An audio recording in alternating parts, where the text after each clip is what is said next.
Madame, Monsieur, bonsoir. En direction le Proche-Orient dans cet épisode où chaque ramadan, c'est le même scénario qui se répète. Les Palestiniens subissent les agressions des forces israéliennes. Mardi et mercredi soir, 2 attaques succinctes par des soldats israéliens sur des fidèles au sein de la mosquée Al-Aqsa. Ces dernières années, les forces israéliennes prennent d'assaut en plein ramadan des fidèles sur le 3e lieu saint de l'islam, les empêchant de passer la nuit à l'intérieur de la mosquée pour les etikaf ou pour prier toute la nuit. En réponse, des groupes palestiniens à Gaza ont lancé plusieurs roquettes depuis l'enclave bloquée vers les territoires israéliens. L'armée israélienne a également riposté en menant des frappes aériennes contre ce qu'elle a présenté comme des infrastructures militaires du Hamas dans cette bande de Gaza.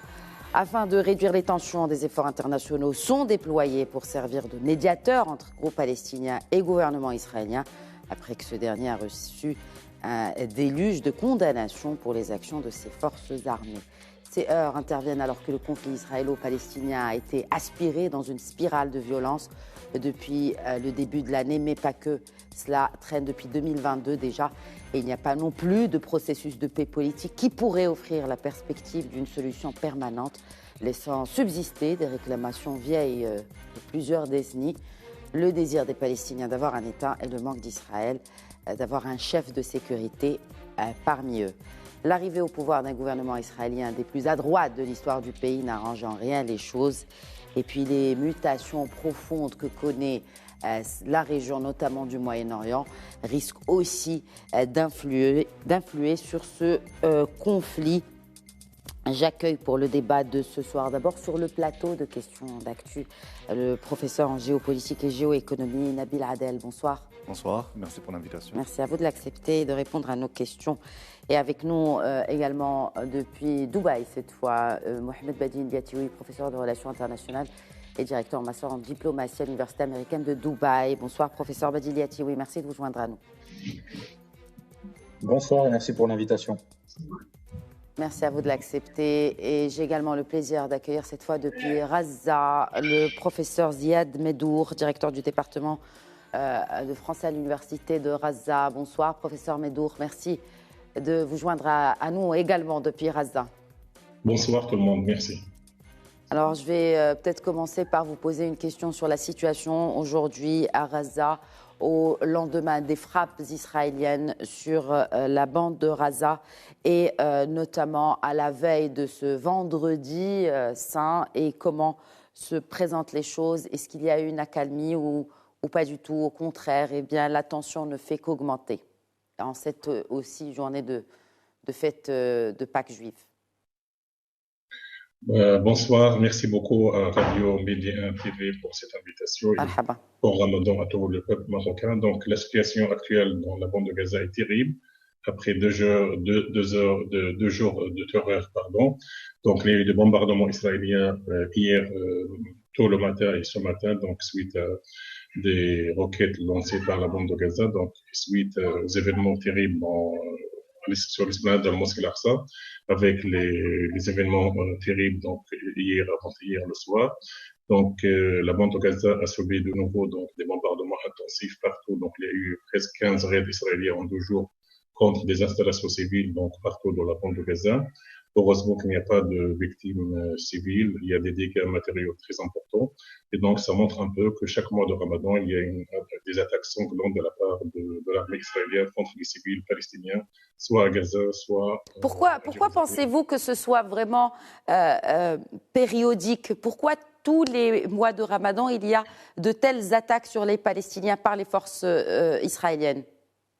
Ce n'est pas un fait inédit, hein.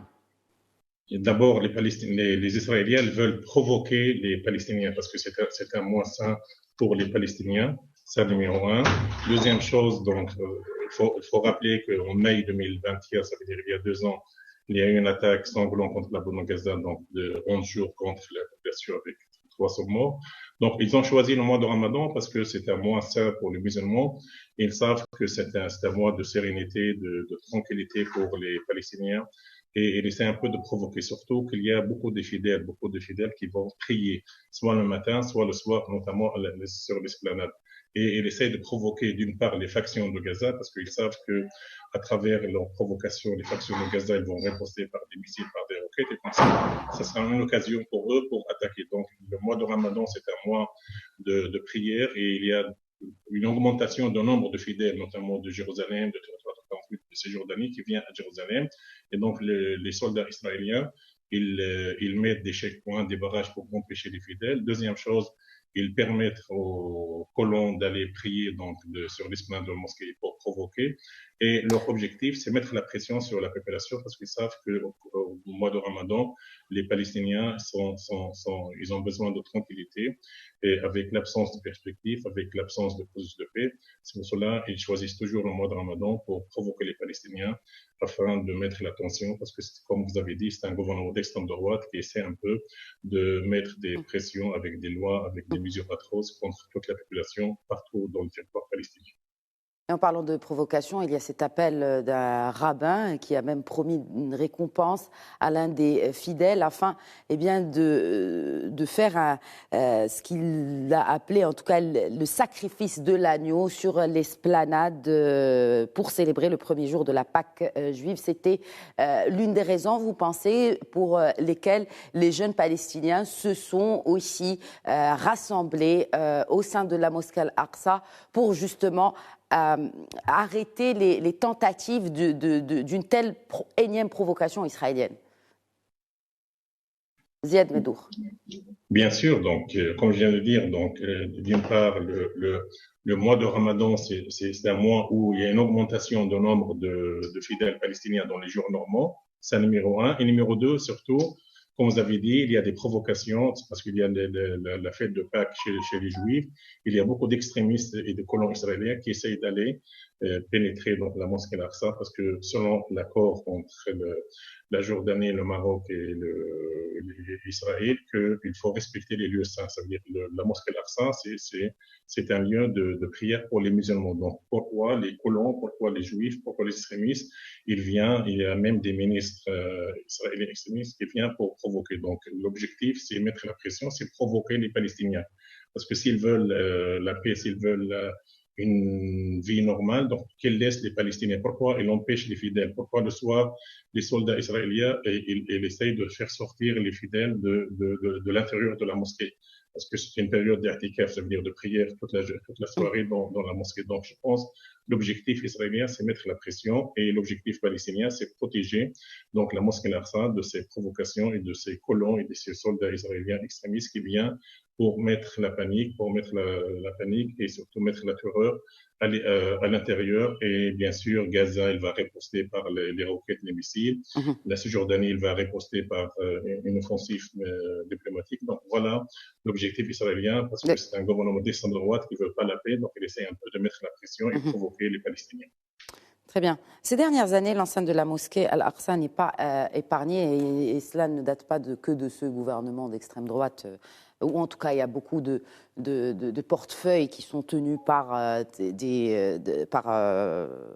l'extrême droite. Pourquoi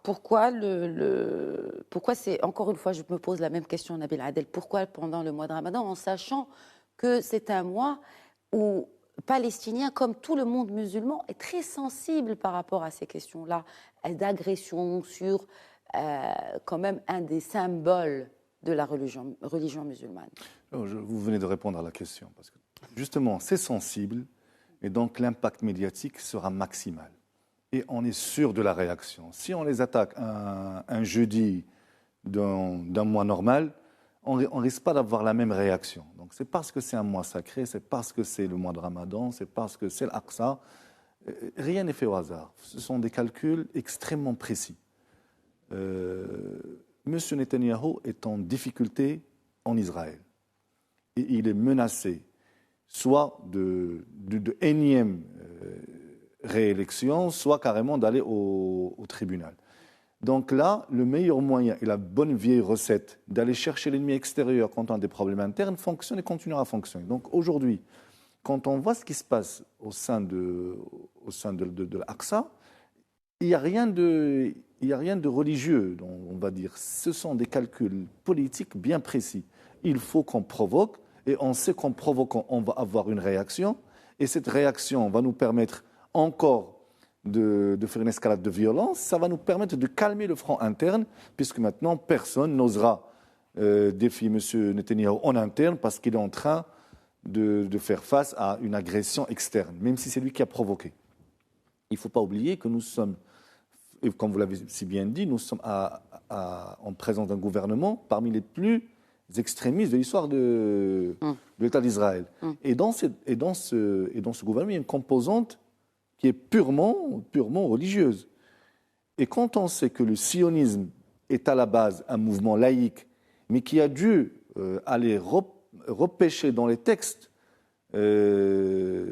juifs pour pouvoir rassembler les juifs du monde entier autour d'une cause sacrée, c'est la raison pour laquelle ils ont choisi la Palestine au lieu de l'Ouganda et de l'Argentine. Donc de temps en temps, il faut qu'on donne une sorte de cadeau, une sorte de tribut à ces composants du gouvernement israélien en allant faire des provocations aux musulmans, parce que nous n'oublions pas... Ce sont les extrémistes qui ont fait les provocations aux musulmans. Quand on parle de ce rabbin qui a promis même une récompense pour celui qui égorgerait un agneau sur l'esplanade de Al-Aqsa, c'est un extrémiste qui a même lui-même reçu une réaction de part d'autres rabbins qui ont dit non, ça ne se fait même pas dans la religion juive, oui, à la veille de Pessah de faire cela. Donc là, on est clairement face à des provocations d'extrémistes.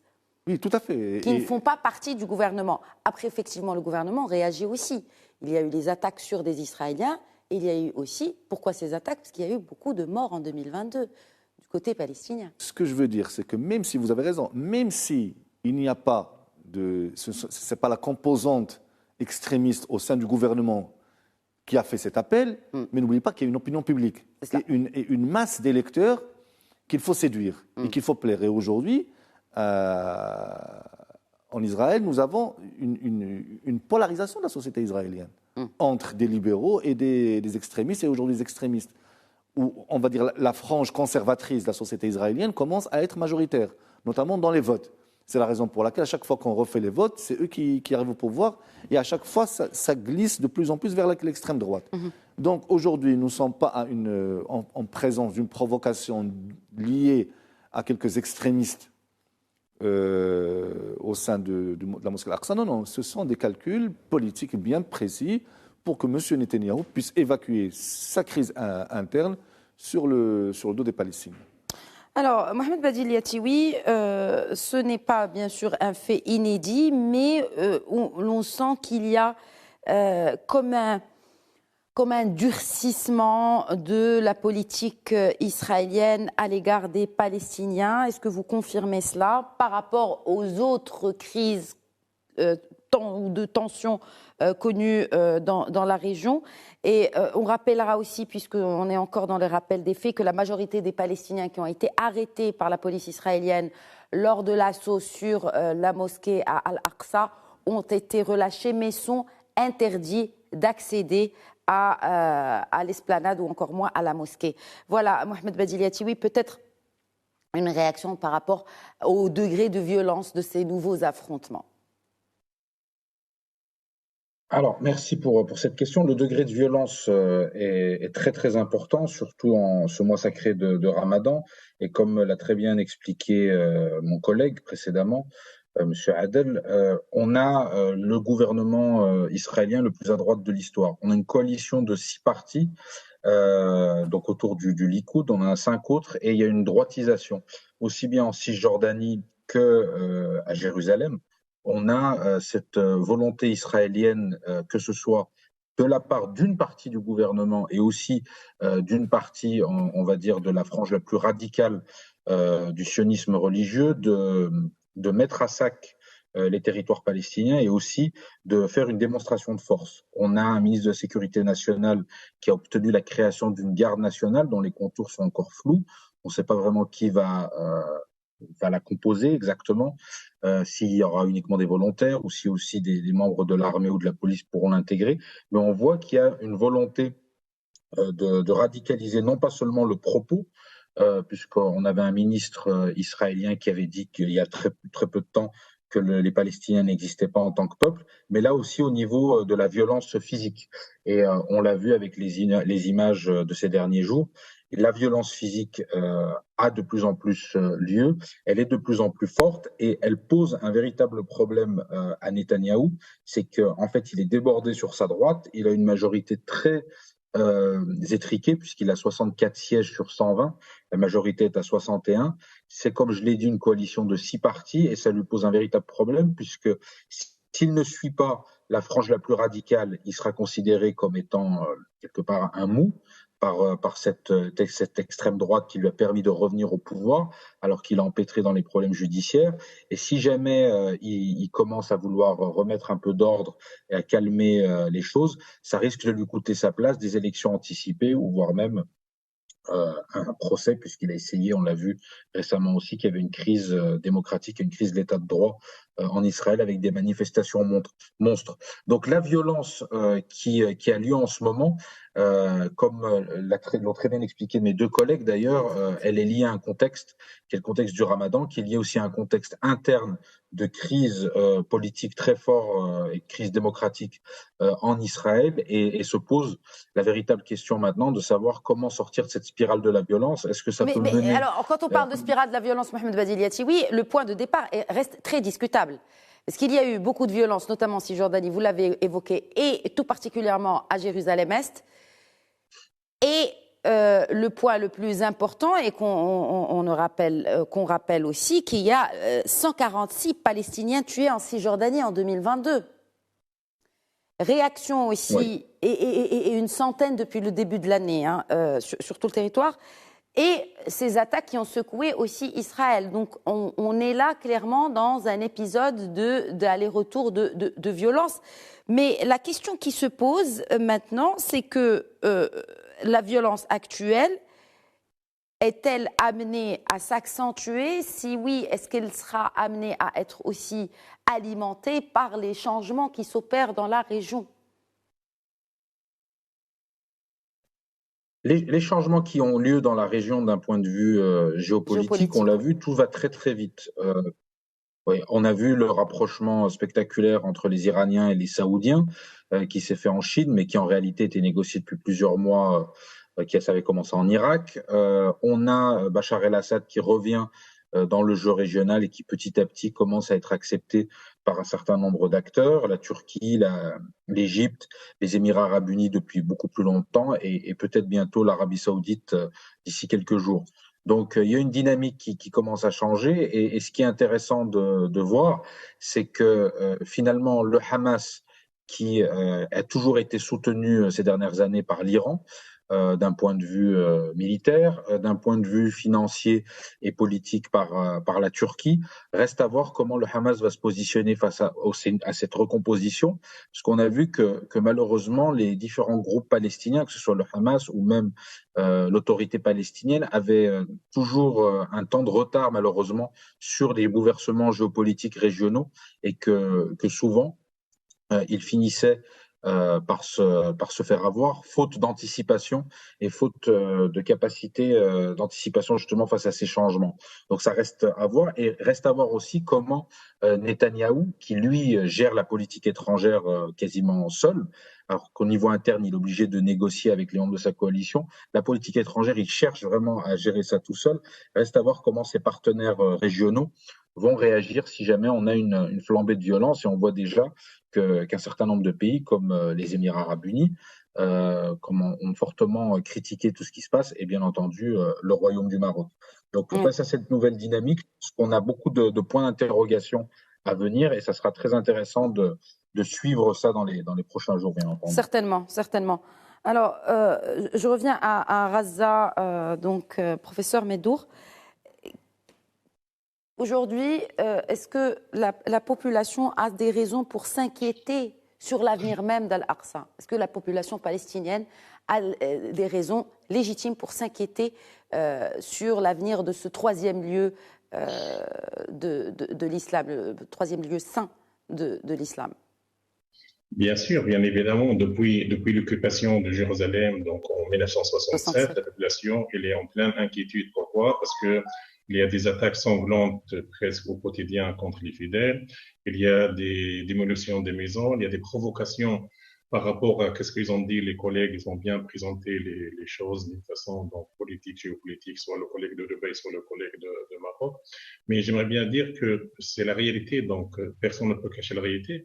Le gouvernement israélien actuel, c'est un gouvernement d'extrême droite. Il y a 3 ministres qui sont allés au mois de février, mars et janvier, qui sont allés provoquer les Palestiniens, ils sont allés pénétrer l'esplanade de la mosquée Al-Aqsa. Et dans la déclaration, Ben Gavir, donc il a créé donc la garde nationale pour assassiner les Palestiniens. Et depuis le début de l'année, donc en 3 mois, il y a presque 95 Palestiniens, en majorité des civils, qui ont été assassinés. Donc c'est une réalité.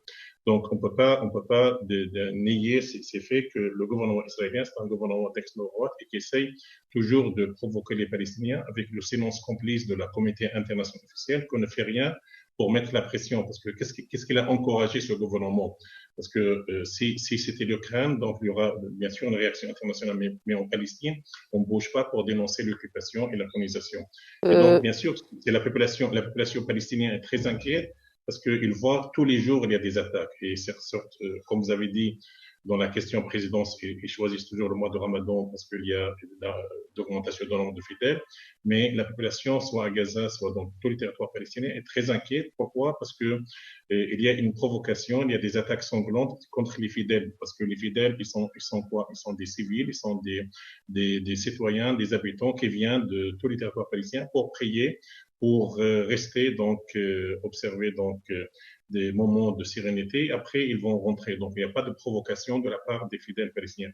Par contre, il y a un dispositif draconien de sécurité de la part de l'armée israélienne. Il y a des colons, comme aujourd'hui, ce matin, il y a 120 colons qui ont pénétré la mosquée d'Al-Aqsa. Donc, l'objectif israélien, c'est mettre la pression sur la population, essayer un peu de provoquer les Palestiniens pour que Gaza repose après eux et l'attaque Gaza. Après, la diplomatie palestinienne via l'autorité bouge un peu. Donc, les choses n'avancent pas tant qu'il n'y a pas de processus de paix. La seule solution, c'est la paix. Nous sommes convaincus, les Palestiniens, qu'il n'y aura jamais... Quand vous dites nous, les Palestiniens, est-ce que toutes les factions palestiniennes sont d'accord sur la même manière de faire la paix avec Israël?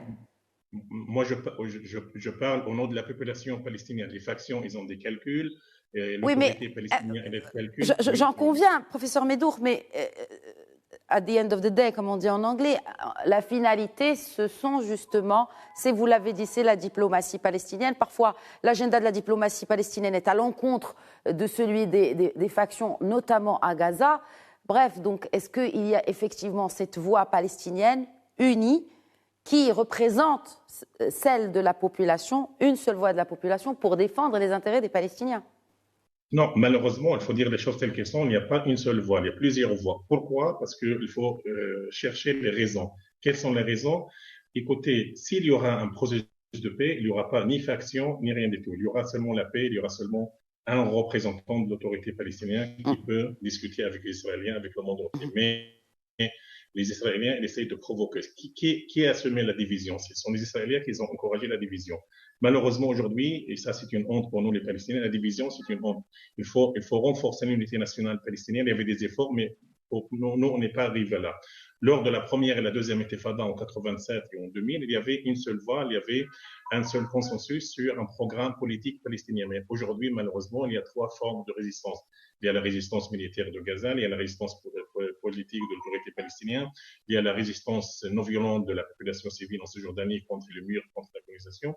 Malheureusement, il n'y a pas une unité nationale. Ça, c'est vrai. Et ça, c'est pas bien pour les Palestiniens. Les Palestiniens, s'ils veulent vraiment, comme vous avez dit, il faut renforcer leurs efforts, il faut unifier leurs efforts pour affronter la conjoncture et affronter les mesures atroces de l'occupation. Donc, mais il faut chercher les raisons. Les raisons pourquoi les factions de Gaza lancent souvent seules des missiles et des roquettes sans concentration avec l'autre faction, l'autre population, parce qu'il n'y a pas d'unité nationale. C'est pour cela.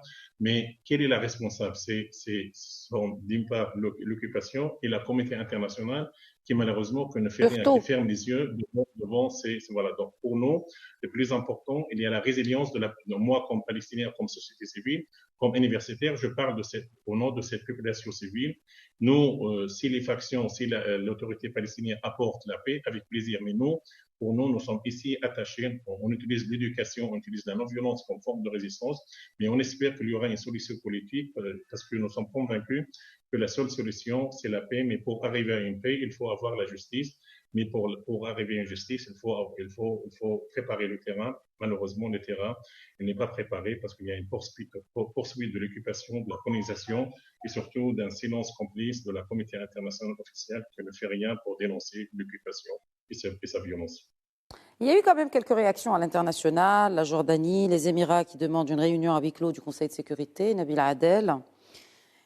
Il faut juste rappeler, peut-être aussi contextualiser pourquoi, c'est la question que je posais tout à l'heure, pourquoi cette esplanade, pourquoi ce complexe d'Al-Aqsa est aussi délicat à traiter.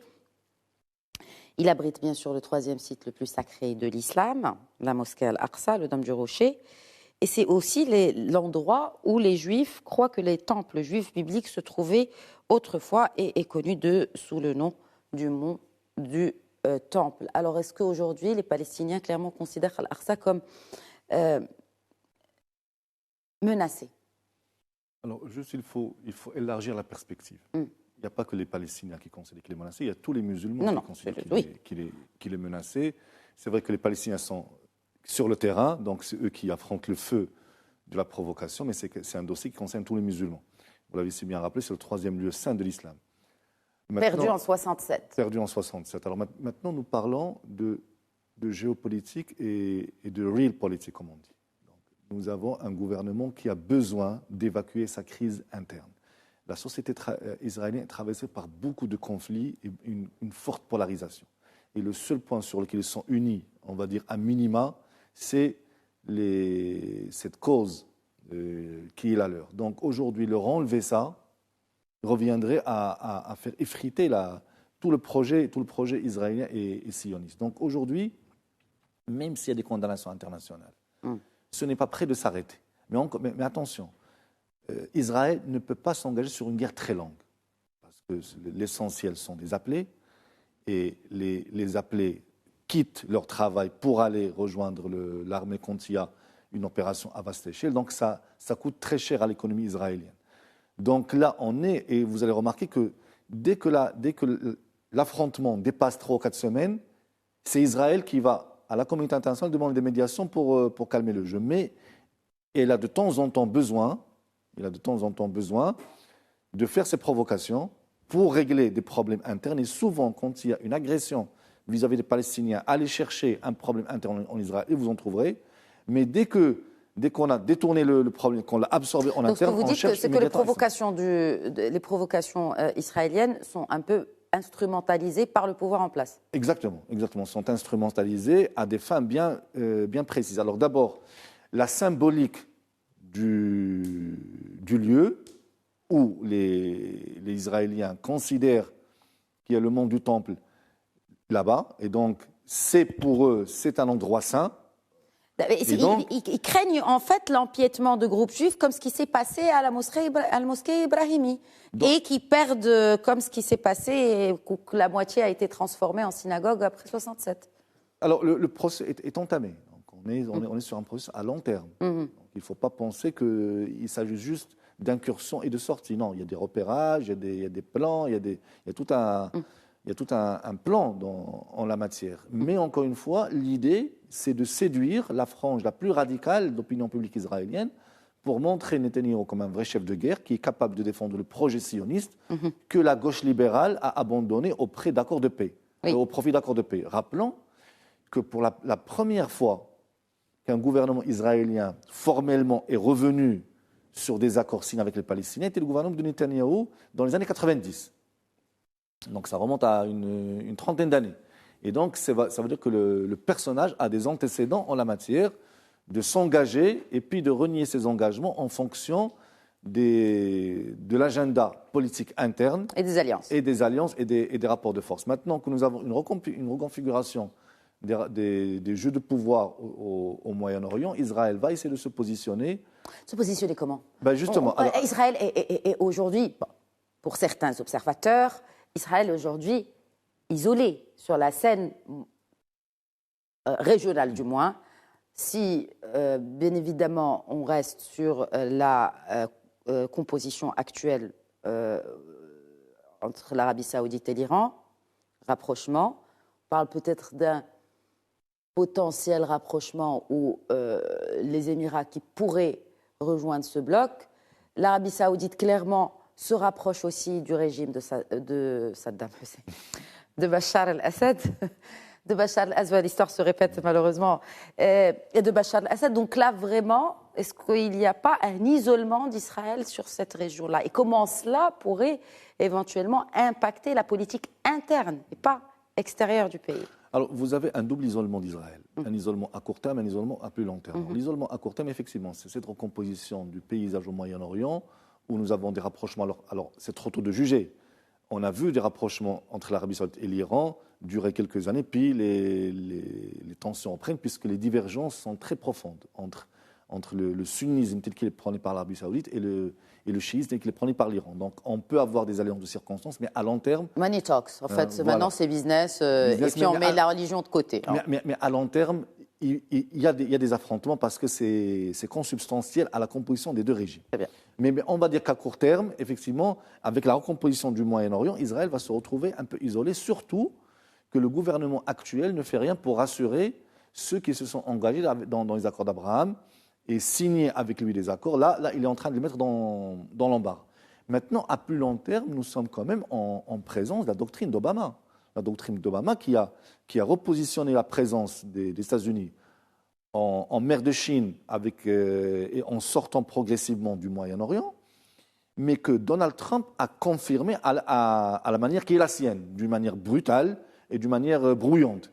Et il a dit, pour moi, l'ennemi n'est pas l'islam radical, pour moi l'ennemi c'est la Chine et la Russie. Et donc dans cette configuration, pour que les États-Unis puissent sortir du Moyen-Orient, il faut qu'ils laissent Israël dans un environnement stable et pas dans un environnement d'animosité. C'est la raison pour laquelle on a accéléré les accords d'Abraham.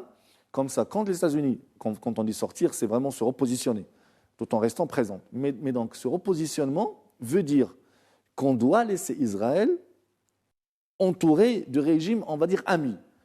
Mais si la configuration continue de se radicaliser au niveau en Israël, même ce projet à long terme risque de s'effriter. Et Israël risquerait de se retrouver doublement isolé, aussi bien à court terme qu'à long terme. Est-ce que cela aurait un impact aussi sur la politique interne du gouvernement israélien? Parce que c'est là, en fait, est-ce que ce gouvernement très à droite, très à cheval sur des questions, vous l'avez dit, de sionisme religieux, va finir par mettre de l'eau dans son vin parce qu'il y a beaucoup de provocation. On parle aussi de la reprise de ces opérations de colonisation et de settlements. Le problème de ce gouvernement, c'est qu'il n'a pas un problème de gouvernement, il a un problème d'État. Aujourd'hui, l'État d'Israël, avec cette polarisation très forte au sein de la société israélienne, où on a vu des manifestations de plusieurs jours, il y a même d'anciens dirigeants qui ont appelé à la violence contre les institutions politiques établies. Donc nous sommes dans un schéma où le projet lui-même commence à être remis en question.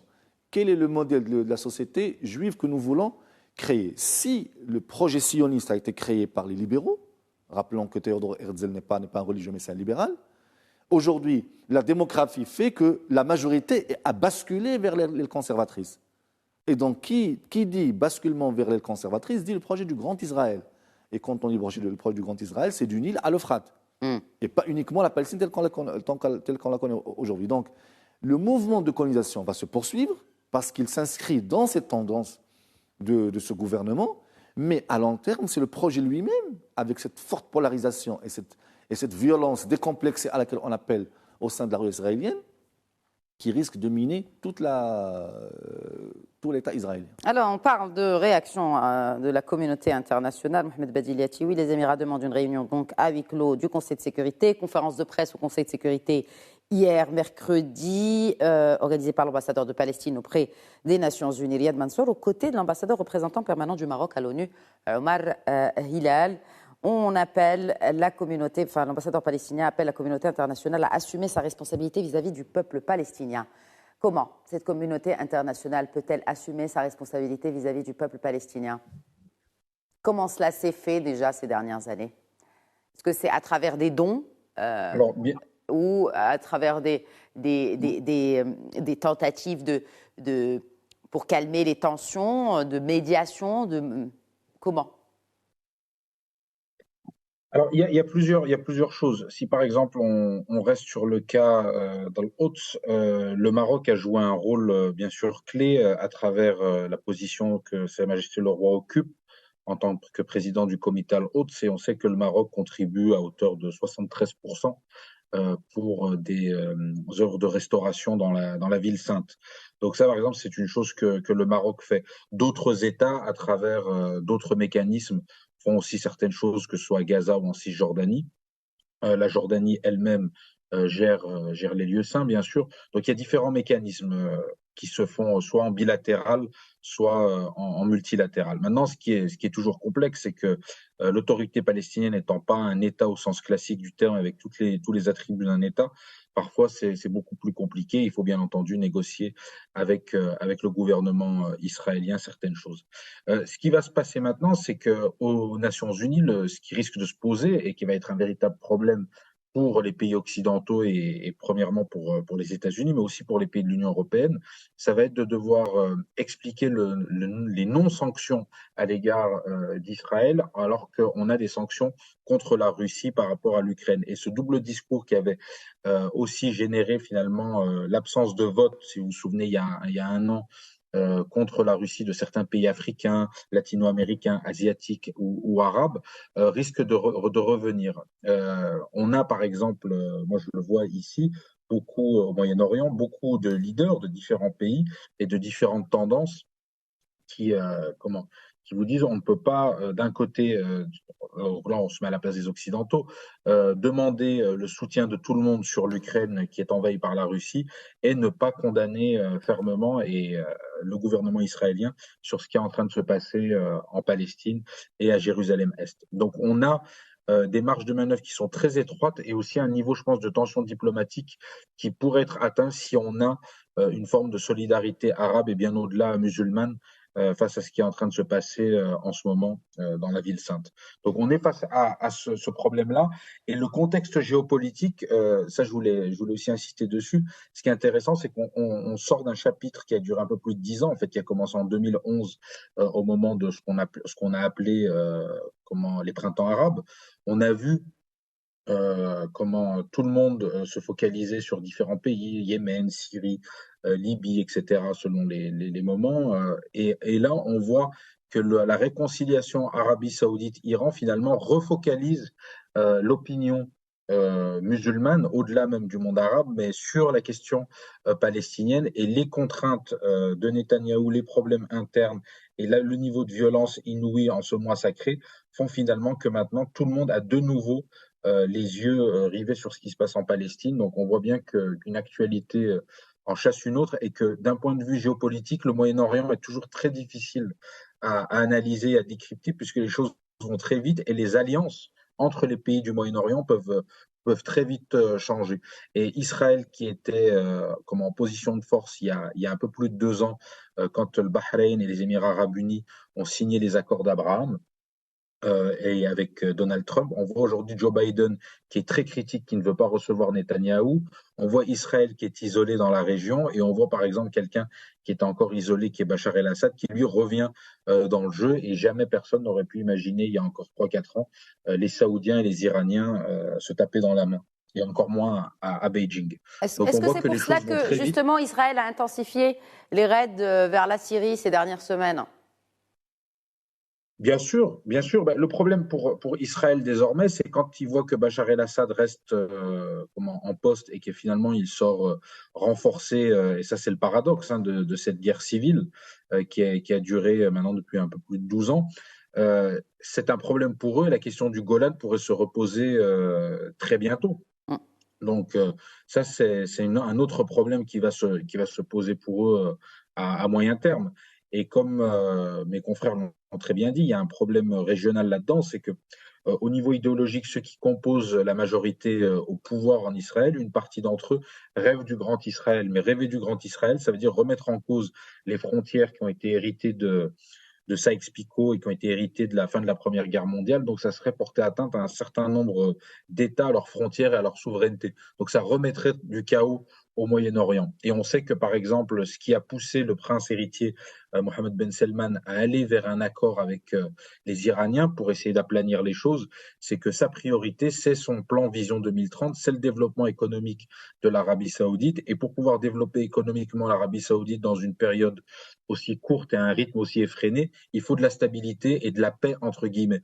Donc tout ce qui peut apporter de l'instabilité ne va pas dans le sens, par exemple, de la première puissance économique arabe qui est l'Arabie saoudite. Donc on voit que beaucoup de choses sont en train de changer et beaucoup de choses sont en train d'être remises sur le tapis maintenant. Exactement. Et là, encore une fois, on a parlé tout à l'heure sur cet isolement d'Israël et l'impact qu'il aurait sur la politique interne de l'État d'Israël. Quid aussi, Ziad Medour, de cet effet ou des effets de ce repositionnement régional sur la politique interne de l'État palestinien et surtout sur les factions. Quand on parle de rapprochement entre l'Arabie saoudite et l'Iran, et que l'Iran s'engagerait à ne plus monnayer un peu certains groupuscules. Bref, comment cela pourrait aussi réorienter ou peut-être même redessiner cet État palestinien avec toutes ses composantes. Écoutez, je pense qu'il y a un problème chez les Palestiniens aujourd'hui qui sont tombés dans le problème des axes. Ça veut dire, et ça depuis la mort de Arafat en 2004, que les Palestiniens avec leur division, ils sont tombés dans la politique des axes. Ça veut dire il y a trois types de résistance, trois types de factions. Donc il y a des groupes à Gaza qui sont alliés avec la Turquie, avec l'Iran et avec le Hezbollah. Il y a l'autorité palestinienne qui est très impliquée dans le processus de paix avec les pays plus ou moins modérés comme l'Égypte, le Maroc, avec la Jordanie, et voilà, et donc qui sont prêts à négocier pour arriver à une paix juste. C'est pour cette raison, n'importe quel changement géopolitique et régional surtout ou international va influencer bien sûr la politique interne. Donc c'est pour cette raison que tous les efforts de la réconciliation, ils n'ont pas été signés à l'intérieur mais à l'extérieur. Ils sont bons dans des pays, ils ont des bonnes relations avec les factions ou les partis palestiniens. Donc on espère qu'il y aura donc avec ce changement, avec ce rapprochement entre l'Iran et l'Arabie saoudite, qu'il y aura une pression sur ces factions et surtout que les Palestiniens, donc vous avez bien parlé de la communauté internationale, vous avez parlé de réaction, mais vous devriez savoir que nous, les Palestiniens, on attend le concret. Donc, les collègues, ils ont bien analysé les choses au niveau géopolitique. Ça, c'est magnifique. Au niveau politique, on ne peut pas épargner, on ne peut pas séparer donc qu'est-ce qui se passe dans la région, dans le monde, à la réalité, soit en Israël, soit dans le territoire palestinien. Mais les Palestiniens, comme population, ils attendent le concret. Ça veut dire qu'ils attendent un changement, ils attendent une pression. Parce que les Palestiniens, ils voient qu'en Ukraine, il y a 2 poids 2 mesures, mais côté israélien, il n'y a pas de sanctions. C'est pour cela les Palestiniens, ils apprécient les efforts de tous les pays, mais ils attendent le concret, ils attendent un changement, ils attendent la fin de l'occupation, la fin de la colonisation et la création de leur État libre et indépendant. Pour le moment, on n'est pas arrivé là parce qu'il y a la division, il y a la conjoncture, il y a les alliés, il y a les axes, mais au niveau de la réaction de la communauté internationale, parce que comme je viens de dire, les Palestiniens, ils veulent la paix, mais une paix qui passera par la justice. Et la justice viendra par l'application du droit international. Et le droit international est assuré par la communauté internationale, par les instances internationales. C'est pour cela, pour nous, pour la réaction, si vraiment la communauté internationale officielle, il veut vraiment la stabilité, s'il veut éloigner de la violence, qu'il applique, qu'il mette la pression sur l'occupation, qu'il libère la Palestine et surtout qu'il offre Qu'est-ce que vous appelez par libérer la Palestine, Ziad Medour? Ça veut dire créer un État palestinien libre et indépendant sur le territoire de 67. Aux frontières de juin 67. Voilà, ça c'est presque toutes les factions palestiniennes, y compris le Hamas, acceptent ça. Mais nous, on est tombé dans le piège de l'occupation qui essaie un peu de montrer qu'il y a une violence d'ici, qu'il y a, voilà. Donc, pour nous, le plus important, nous sommes pour la paix. Comme je viens de dire, il n'y aura jamais une solution militaire. La seule solution, c'est la paix. Mais pour arriver à une paix, il faut réaliser, il faut obtenir les revendications des Palestiniens. Qui sont aujourd'hui les Palestiniens? Qu'est-ce qu'ils cherchent aujourd'hui? Qu'est-ce qu'ils attendent? Ils attendent de l'extérieur parce que à l'intérieur, il n'y aura jamais une solution parce que les Palestiniens, d'une part, ils sont divisés. Les Israéliens, ils se basculent vers l'extrême droite et il y a toujours la violence, il y a toujours les morts, il y a toujours les attentats. Mais le plus important, la solution, à mon avis, viendra de l'extérieur et pas de l'intérieur. Parce que de l'intérieur, ni les Palestiniens, ni les Israéliens, après cette cirque de violence, ils sont prêts à une paix. La seule solution, c'est imposer de l'extérieur. Et pour imposer une paix, il faut que les instances internationales bougent pour imposer donc une paix durable dans la région en créant un État palestinien libre, en arrêtant la colonisation et en mettant fin à l'occupation. Nabil Adel, ma question elle est toute simple. Comment la communauté internationale peut mettre fin à ce conflit israélo-palestinien? C'est très difficile. J'entends les arguments du professeur, mais aujourd'hui il y a un rapport de force. Oui. Un rapport de force qui est clairement en défaveur des Palestiniens et des Arabes en général, et au profit d'Israël. C'est la raison pour laquelle aujourd'hui Israël se sent en toute impunité en train de faire ce qu'elle veut. Aujourd'hui, nous avons le droit international qui condamne Israël à travers plusieurs résolutions du Conseil de sécurité. Et pourtant, à chaque fois, il y a le veto américain, et donc ce sont des résolutions qui ne s'appliquent pas, même s'ils s'appliquent avec beaucoup de violence aux pays arabes. Donc nous sommes en face d'un droit international où les rapports de force vont plus jouer en faveur d'Israël qu'en faveur des pays arabes. Alors aujourd'hui, pour Israël, la dimension conflictuelle de ce dossier est très utile pour l'État hébreu, parce que ça lui permet à chaque fois de réguler sa politique interne. Aujourd'hui, nous avons vu qu'avec le basculement vers la droite d'Israël, les ambitions du grand Israël reviennent. Alors, autant il y a quelques années, on pouvait dire que c'était des revendications chimériques, sachant qu'aujourd'hui, les frontières de l'État d'Israël ne sont pas encore délimitées, elles sont ouvertes. Autant après l'invasion de l'Ukraine par la Russie, les ambitions impériales de beaucoup de pays commencent à devenir une réalité.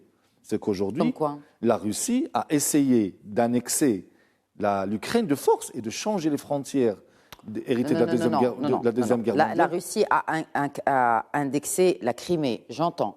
Mais à indexer l'Ukraine... Attendez, j'ai dit attendez. Oui, attendez d'indexer l'Ukraine, non. La Russie, bon, ce n'est pas notre débat aujourd'hui. Mais là, moi, la question que je me pose, quel exemple, justement, de cette réminiscence d'impérialisme qui est C'est ça, c'est l'exemple russe, et je sais de quoi je parle. Aujourd'hui, la Russie, quand Vladimir Poutine a écrit une longue tribune pour parler des origines des Ukrainiennes de la Russie, et que c'est un seul peuple et qu'on peut aller vers une nation homogène et pacifiée, il n'écrivait pas ça pour faire de la prose. Il ne rendait pas un devoir d'histoire de collège, non, il savait de quoi il parlait. Et quelques mois après, il a mis à exécution. Et il a annexé la Crimée. Donc les ambitions impériales, on a vu les incursions de la Turquie au nord de la Syrie. Donc on commence à avoir des frontières qui bougent, surtout que les États-Unis sont dans un processus de déclin relatif qui les empêche d'intervenir un peu partout dans le monde pour jouer ce rôle de gendarme. Donc, tous ces éléments font qu'aujourd'hui, pour répondre à votre question, que la communauté internationale mette des pressions sur Israël pour l'amener à de la paix dans les frontières de 67 qui sont consacrées par les résolutions du Conseil de sécurité semble extrêmement difficile. Oui. Un dernier mot, Mohamed Badiliati, oui, justement, sur cet espoir, ce rêve de paix et de la fin, enfin, de ce conflit israélo-palestinien. Alors, ce rêve de paix, il passe par différents facteurs. Premièrement, il faudrait une implication beaucoup plus grande des Nations Unies, au premier chef du Conseil de sécurité et principalement des États-Unis, puisque c'est le seul pays qui pourrait réellement faire pression sur un gouvernement israélien, pas celui-ci, mais sur un gouvernement israélien qui serait issu du camp de la paix, comme on dit.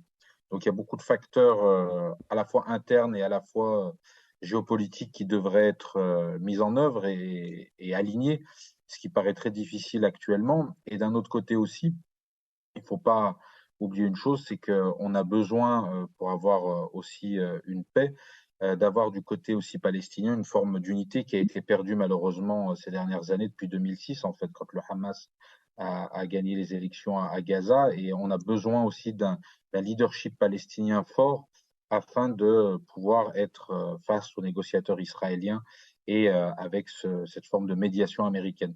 Car malheureusement, personne d'autre, ni même les Chinois qui ont réussi un joli coup entre les Saoudiens et les Iraniens, ni l'Union européenne, ni même les pays arabes ne peuvent faire quoi que ce soit sans le leadership américain qui pourrait contraindre peut-être un jour, mais pas pour tout de suite, un gouvernement israélien qui lui aussi aurait une vision un peu comme Yitzhak Rabin l'avait eu à la fin des années 80, au début des années 90. Et ça, c'est ce que l'on peut espérer. Et d'ailleurs, il ne faut pas oublier une chose, c'est que Yitzhak Rabin était un faucon et il est devenu finalement un négociateur de paix. Donc, il faut peut-être espérer qu'un jour, au sein de la droite israélienne et du Likoud, je ne parle pas des petits partis d'extrême droite, mais au sein du Likoud, d'avoir quelqu'un, un ancien faucon qui accepte de se remettre en question et qui accepte de se mettre à la table des négociations et finalement de penser contre lui-même. Merci beaucoup, Mohamed Badili Atiwi. Merci d'avoir répondu à nos questions. Les remerciements vont également à Ziad Medour, qui s'est joint à nous depuis Gaza. Merci beaucoup. Je vous en prie. Et bien sûr, merci à vous aussi, Nabil Adel. Merci beaucoup pour l'invitation. Merci à nos chers téléspectateurs pour leur fidélité à Questions d'Actu. Très bonne soirée à tous.